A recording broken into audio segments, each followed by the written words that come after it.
ઠાકરને ખજાને કી વાતની ખોટ પડી, કાને વળી હાજ ખોયડું મળ્યું. બિચારા ઘોર બાપા હાવ ભગવાનનું માણસ હો. મોટાને તો માનું મોટું મોઢું જોવાનું નસીબમાં નહીં હોય. બસ બેન, એની જ વાટ જોવાય છે. મામાને ઘેરે વાવડ તો પોગાડી દીધા છે કે પ્રમોદને લઈને જલ્દી આવું.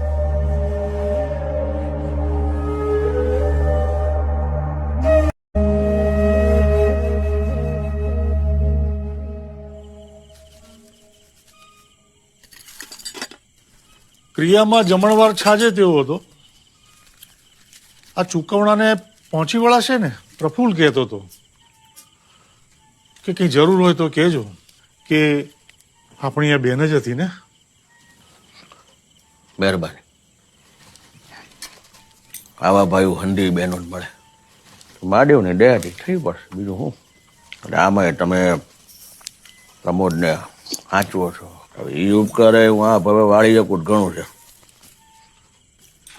કહું છું, મંજુલાનો જીવ પણ ગત્ય થશે.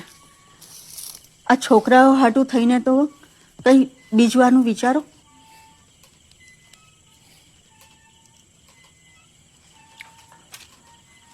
હવે આ ભાવમાં જો સંસાર માંડવાના મારા કોઈ અભરકા નથી રહ્યા. બીજી વારની માં આવે અને એના ઓથારમાં મારા છોકરા મૂંઝાણા તો એ મારાથી જોયો નહીં જાય.